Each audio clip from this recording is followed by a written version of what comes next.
Hey everyone, Wanderbot here, and welcome to the Steam Monster Summer Sale. There we go. The monster! Yeah! Welcome to it. No. Welcome to the Steam's Summer Sale. It's June 11th, the first day, and we're going to talk about games that I recommend from the sale. Currently, we're just going to talk about the daily deals and the flash deals, the first set. I'm not going to be talking about the second set because they're not out for another 7 hours and I have no idea what they are. Okay, so games on the daily deals that I recommend. First and foremost, I highly recommend Binding of Isaac Rebirth. If you do not already have it and you like roguelikes, if you like bullet hells, if you like Smash TV, if you like any of those things, and you've never played Binding of Isaac and you're not sure whether or not you want to get it, this is the best price I've ever seen for Binding of Isaac, save for being free for PlayStation Plus owners back when the game first came out.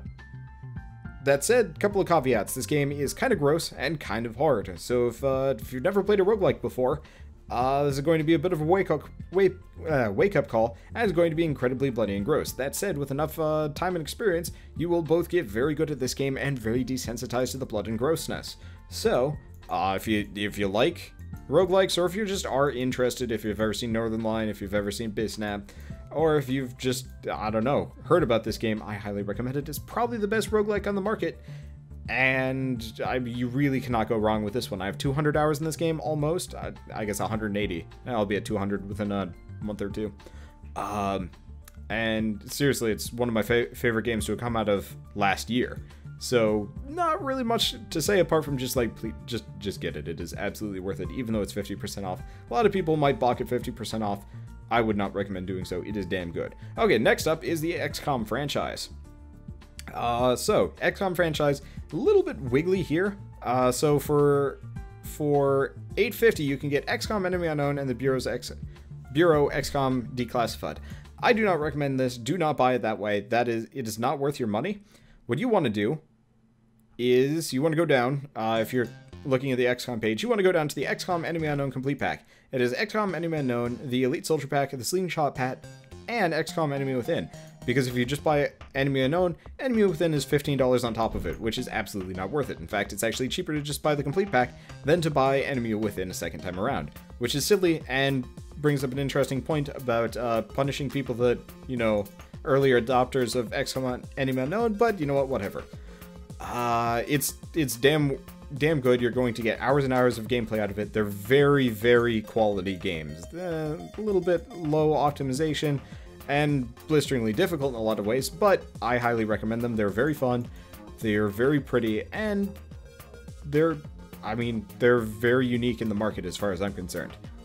So absolutely must buy. $10, probably the lowest price point I've ever seen for the XCOM Enemy Unknown Complete Pack, and it's worth every penny. Now, the one caveat here is, all of the old XCOM games are also available. You can get the original XCOM Complete Pack, you know, Apocalypse, Enforcer, Interceptor, Terror from the Deep, and UFO Defense. I think UFO Defense is is slightly different from like regular XCOM, but it could be wrong. But I've never played these, can't really speak for them too much, but if you really like XCOM, it's probably worth picking up. That said, if you've never played an XCOM game before, I would wait.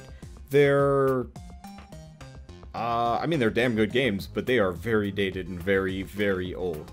They are more complicated than XCOM Enemy Within, Enemy Unknown, but I'd still say if you've never gotten into them and you're like me and you're shallow and you like pretty things, then the original XCOM games probably aren't worth picking up.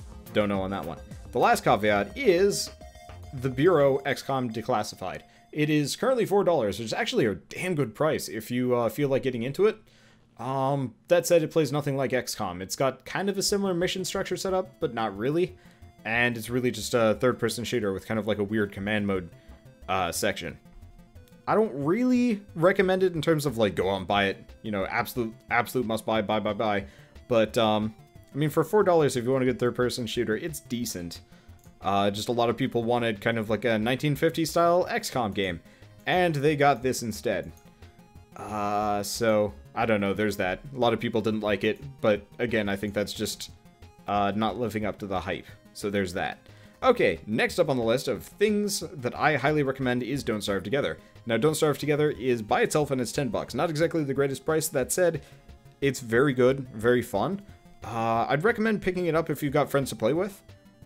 That said, if you already have Don't Starve Together, if you already have Don't Starve Together, you obviously already have it. No, if you have Don't Starve, then you probably already have Don't Starve Together, because I want to say a week or two ago, they actually handed out Don't Starve Together for free to everybody that already owned Don't Starve, which is great, and chances are they'll do it again in the future. Can't really promise on that one, but I'm more than willing to bet on it. It might even be free for people eventually. But if you've got friends that, want to play Don't Starve Together with you, I recommend picking this one up. It's a lot of fun. It's a little bit of an acquired taste, but I like it and highly recommend it. Okay, next up is Darkest Dungeon. Kind of in the same vein as XCOM. It is a squad-based tactical game. This one's more RPG, a little bit more unforgiving, and a little bit less deep, but damn good in its own right. The only caveat is it is still early access and development is a little bit on the slow side. It's also 25% off with a price tag of $15. If you haven't played it yet, I'd probably say wait. I played it through at release of the early access, and it was a little bit feature light. And I personally would recommend picking the game up when it comes out full release or close to, because this is one of those games where if you buy it now, play through it now, chances are you're not really going to be that interested in playing through it a second time later. I'm still on the wall about it, but you know what? If you're into games that get developed along the way, they did just have a major content patch like 2 weeks ago. So development is still rolling and still very good. But this is probably one of those where I'd say bide your time, wait, and enjoy it when it comes out in full, because early access, it's not in the same vein as like Cavern Kings or Vagante, where every update makes it exciting, because once you get to the end of Darkest Dungeon, maximum level, cleared all the bosses, you really don't feel like going back to go fight them again. Okay, so next up on the list is the Sniper Elite franchise sale. I personally really enjoy the Sniper Elite games. They're very good competitive shooters in terms of like the tension, the sniping, the patience of it all. It's fun. And apart from the competitive multiplayer, both Sniper Elite 3 and V2, so I guess 2 and 3, have co-op campaigns and are very worth picking up. Sniper Elite 3 is $15 and Sniper Elite V2 is $7.50. Now, neither of these come with the DLC, so if you want to pick up the season passes or any of the DLC, it's going to cost you an arm and a leg, which kind of sucks, because if you want to shoot Hitler in the testicles, it's going to cost you about another $7, and that's in V2. In Sniper Elite 3, the base game is $15, like I said. The season pass is $23. So, like I said, if you want to get the DLC, it's going to cost a lot, which is kind of a shame, but the base games are worth it, so I'd probably recommend picking them up. And the developer of the Sniper Elite games does not seem to do, Game of the Year edition, so you're probably just better served biting the bullet, buying, the base game, and then buying the DLC when it comes on a cheaper price. The original Sniper Elite, released in 1999, very dated, not very good. I would pass on it personally. It's single player and just that's it if you're super passionate, I guess. Now the other thing is, and I actually really like this about the Rebellion Studios, they made a Nazi Zombie Army version. Now Nazi Zombie Army 1 and 2 are just rehashed levels from Sniper Elite V2. That said, they're very fun games, and it's actually my favorite zombie game. Zombie killing game, whatever. And they're 1 to 4 player co-op. I'd highly recommend playing with at least one other person, because, it's fun to play by yourself, but it's not that fun to play by yourself. That said, Nazi Zombie Army 1 and 2 are currently 66% off at $5 a piece. I've seen them go lower. I've seen them go as low as $3.75, and I've seen them in a 2-pack before. Thing is, the 2-pack probably won't exist because Nazi Zombie Army Trilogy is out, and it has kind of an HD remaster version of 1 and 2 included. Problem is, it's only 25% off and $33.74. So, if you want to get a Nazi Zombie Army game, wait until the trilogy goes on sale for, $20, then it's worth it, because then you get 1, 2, and 3, and you're going to get a lot of gameplay out of that. That said, if you want to convince your friends to buy it, that might be a little bit steep, but I don't see the price dropping down that far that fast. But the trilogy is the definitive version, and is the one you want to go for. Okay, let's take a look at other games we've got here. Okay, so we've got Metro franchise. The Metro games are amazing. They're very good realistic shooters. They've got good ambiance. They've got good gameplay. And, what story they have is actually really well done. So if you're looking for something kind of like the original Halo, where you're running around just blasting things and feeling like a badass, that's not really it. This is about as close to a good survival shooter as you can get.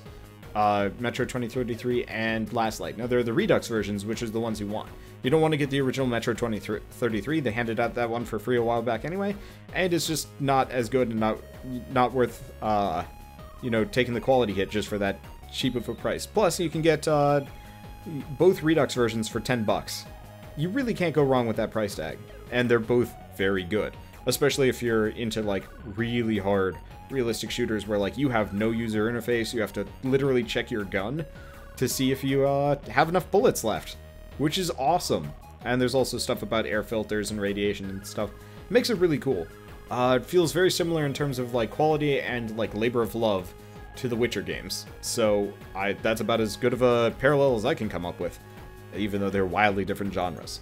Okay, now we're hitting the point where I've never played these games and can only speak mildly of them. Valkyria Chronicles. I picked it up, not 2 hours ago, and I'm very excited to play it. It's an anime-style tactical combat game, so I'm thinking like Final Fantasy Tactics, Disgaea, whatever, but, you know, set kind of in a World War II era thing. I think I see a dude with a lance, so I guess there's melee characters too, which I'm kind of stoked about as well.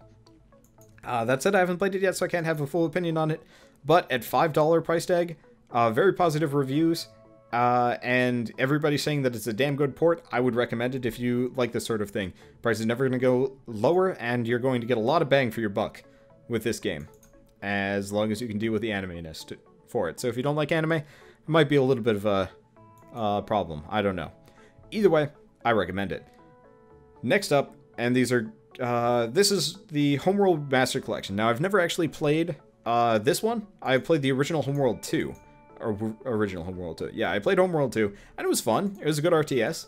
But it wasn't, like, truly game-changing. It was way better back in the day. But at that point, I was already, you know, hours and hours into the Red Alert series and StarCraft. So it felt kind of like more of the same. Personally, I don't like it that much. There's not a whole lot of micro. There's not a whole lot of macro. But it's damn pretty, and it's a really nice, like, ship-to-ship combat, real-time strategy game. Personally, I'd recommend stuff like Sins of a Solar Empire, or just flat-out StarCraft. That said, with a $14 price tag, you could probably wait on this one, but it's not going to be a terrible purchase. It's fun, and it actually, I believe, includes, access to, you know, the first Homeworld game, the second Homeworld game, and multiplayer. I'm not entirely sure. Oh, yeah. Yeah, this is the Remaster Collection, which remasters both Homeworld 1 and 2, which I believe includes the campaign modes and other stuff. But they're damn good games, very popular, but chances are there are better RTSs out there if you're trying to get into the RTS genre. Okay, and that's it for things that I know about. That said, there are other things like Hotline Miami 2, Wrong Number, which is $10, 33% off. Honestly, the price is going to go down the longer you wait, and if you've never played a Hotline Miami game, the first one is much cheaper. Go play that. You'll get about the same experience, and then you can make the decision whether or not you want to get it. Naruto Shippuden Ultimate Ninja Storm Revolution. Damn good fighting game. I've seen people play it. I've played a little bit of it at GameStop, and it is a very good combat game. That said, I'm not super into fighting games, but if you're looking for a good fighting game on Steam, I would actually say, except for, you know, Dragon Ball Xenoverse, there's pretty much nothing better than this one, because the Street Fighter game has clunky multiplayer, Injustice Gods Among Us has clunky multiplayer, and Mortal Kombat, maybe the most recent one, has good multiplayer, but this one does not seem to have terrible netcode issues or anything like that. I don't know about matchmaking, but if you have somebody that you want to fight in like a head-to-head fighting game, this is actually a pretty good choice. Also, if you like Naruto, it's kind of a no-brainer, but you probably already know that. Okay, and then we've also got stuff like X-Plane 10, Farming Simulator 15, and, oh yeah, Wreckfest. I've never played any of these, and I probably have no intention to do so. I've heard really good things about Farming Simulator 15 and Wreckfest, not so much about X-Plane 10, but so if you're into farming simulators or crashing cars, then Farming Simulator 15 and Wreckfest are probably good. The price tags aren't super encouraging, so you'll probably wait for that, but Farming Simulator 15 is probably going to have Farmulator 16 coming out in, I don't know, half a year to a year when this one come out. October 2014, so yeah, probably in a couple of months we're going to get Farmulator 16, and then it'll be $30 all over again. So at that point, just buy that one, I don't even know. And, I mean, Wreckfest isn't a terrible price tag, but you can wait and probably be none the wiser. Lastly, have not played Tales from the Borderlands. Telltale game series. That said, I highly recommend anything from Telltale, and if you really like the Borderlands games, it's probably pretty good. I'm waiting for the final chapter to come out before I play the game, because that's what I do with all Telltale games. But they're fantastic and highly recommended from everybody, so I really don't even need to have much of an opinion on this one. Lastly, Grand Theft Auto 5. I do own Grand Theft Auto 5. I highly recommend the game. That said, I am pissed about this deal. It is very, very exploitative, and I think it's really shitty what they did. What did they do? So first and foremost, if you look at it, it's, what, 20-30% off? What's it say? Grand Theft Auto, it's moved around 25% to 75%. So you go over there and you're like, oh man, maybe I can get 25% off of Grand Theft Auto 5. Yes, you can. Unfortunately, right before this, the Steam Summer Sale came out, they actually raised the price on Grand Theft Auto Online, or Grand Theft Auto 5, by bundling it with $1.2 million of in-game cash. Meaning the price tag has gone up to the maximum of $80, discounted by $25, down to $60. So if you wanted to get a deal on Grand Theft Auto 5, look no further. It's still the same price. You just get some extra stuff with it, which is actually, I think, the same benefit you would have gotten if you had pre-ordered the game, which feels really shitty and just bad to me. I don't like what they've done. I think it's awful and greedy, and they did not need to do this, because Grand Theft Auto 5 is probably one of the most successful games of the last decade. So I'm really disappointed in Rockstar for doing this, and I personally would recommend everybody just skip on this deal. That said, if you really want to get Grand Theft Auto 5, this is probably one of the best deals you can get for the game, just because chances are it's not going to go any cheaper for a while, especially if they're doing this sort of thing, which is super disappointing. But I don't know, I'm not happy with Rockstar for doing this, and they really didn't need to either. Which is the sad thing. Like, they could have totally just had it for like $45 and then had like a deal. It's like in-game cash, super cheap. Why not? I don't know. Rockstar. Either way, damn good game. Recommend it eventually, but I'd say wait until they're not trying to do shitty things like that. And with that, that's it for the main daily deals. Let's take a look at the flash sales. I really don't know too much about the flash sales, and this is kind of like sideshow Bob to what's currently in the daily deals, but that's fine. So, going down the list of things that I know and like, Ziggurat is very good. It's a first-person shooter roguelike. It's a little bit less replayable than like Tower of Guns in my opinion, but then again, I'm just a massive Tower of Guns fan.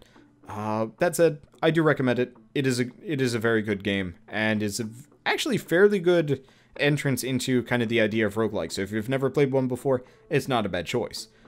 Moving on, we've got Oddworld New and Tasty. Now, this game is a very good game, but I'd say wait just a little bit. Just because the price is only 40% off, $12, you can wait. But all the other Oddworld games are on extreme discount, so I'd actually recommend going over and picking those up, especially if you've never played them before. They are all very well done, very out of this world, and very quirky. And, I don't know, that's a very good thing. Okay, next up is Outlast. If you liked Amnesia Dark Descent, Outlast is very good. I do not like horror games. I do not like horror survival. I don't like running around, not being able to fight back or anything like that. So, I don't like it. I recommend it. Let's see, what else do we got here? We've got the Carpe Fulgur collection. If you've ever heard of Recettear, this is the company that made it. Honestly, I think the banner for the Carpe Fulgur collection does it no services, because they are the most weeaboo-y RPG dungeon crawly games I have ever seen, and they're all very well done. The only one I've really played is Recettear, and the entire premise is you are a shopkeeper that has to raid dungeons to get stuff to sell to people. And so it's kind of one part shop simulator, one part dungeon crawl. And both are very well done, and it's very charming, and very, very waifu in a way. I guess it's not so bad, but it's still got a fair amount of the, a very, very large amount of kind of the dose of the anime there. I mean, if you like anime stuff, you cannot go wrong with the Carpe Fulgur collection. They're very good. But if you don't like anime, I'd give it a pass. There are better dungeon crawlers out there. Next up is the Darksiders franchise. So, apart from the fact that the Darksiders quadrology probably will never get finished or might not get finished for years and years and years, I highly recommend picking it up. $12 is a steal for the amount of content you're going to get out of Darksiders 1 and 2, plus associated DLCs. Now, you could buy the game separately for slightly cheaper, but you might as well just bite the bullet, pay $2, and get a bunch of random junk that you may or may not use, including some extra dungeons to do, which I think is the main worthwhile part, because otherwise it's gear, and the gear is garbage. So, I mean, there's really not much to talk about the Darksiders games. The first one plays kind of like a cross between God of War and Legend of Zelda, and is fantastic. And Darksiders 2 pretty much fixes everything about Darksiders 1. Pretty much post-apocalyptic Earth switched over to complete interdimensional realm. Love that. It's beautiful and very fun to play. Only problem is it has kind of a Diablo 2 gear treadmill system, which I didn't like that much. But you know what? I could look past it in favor of very good gameplay and just very fun everythings. So there's that. Okay, then there's Mirror's Edge. Mirror's Edge is currently $10, 50% off. Wait on that one. I've seen it go as low as $5, and there's no reason to buy it now. Especially because, I mean, unless you really, really have to get Mirror's Edge. But chances are it'll be cheaper at some point along the way. I can guarantee it. Next up is Styx, Master of Shadows. If you like Dishonored, Styx is probably going to be pretty good. I didn't like it that much just because it was a little bit less forgiving, but it had some neat features. The art design was good, the music was great, and the character was interesting. But I was having trouble getting through it just because the game was hard and did not have a very good checkpoint system, which was more than a little frustrating. But you know what? If you like stealth games, it's not bad. That said, $12 price tag, I'd say wait.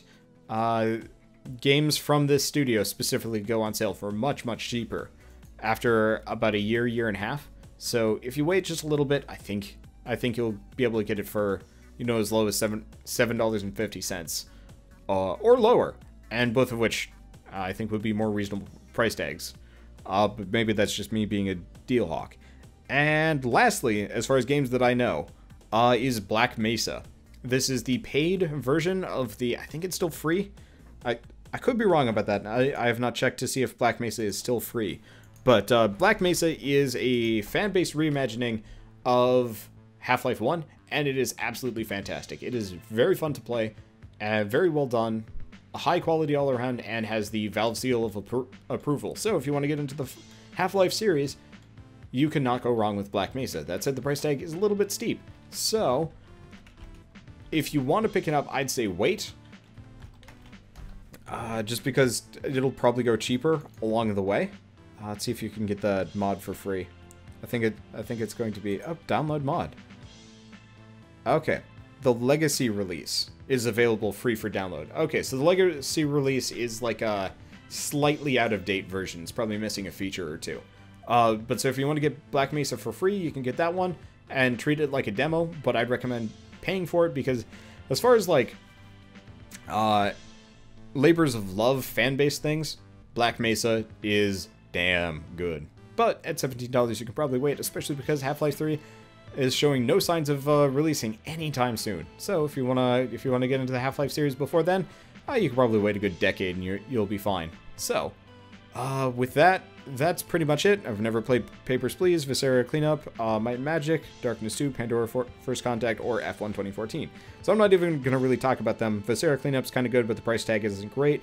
Darkness 2 is apparently very good single-player-wise. It also has co-op, but the co-op is kind of meh. And then the other ones I just have not played. I think Pandora is supposed to be kind of like a Civilization Beyond Earth-like, but I'd say pick up Endless Legend instead. And then F1 2014, I don't know. So, with that is it for, the Steam deals June 11th. I'll be back for a shorter video on the flash sales in, 6 hours or so. But I highly recommend... I highly recommend some of these things, and others you probably wait on. Really standout deals: Valkyria Chronicles, Binding of Isaac Rebirth, and the Sniper Elite franchise. Everything else can probably be waited on. And with that, yeah, see you guys on the next episode. If you liked this in any way, shape, and form, leave me a like. It helps more than you know. If you want me to specifically talk about games, games that are good deals on Steam, or hidden gems here and there, I can go looking.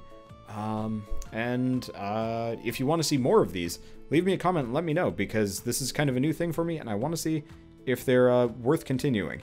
So, I guess with that, I'll see you guys for the flash sales in a couple hours, and tomorrow with the daily deals. See you guys then. Thanks for watching.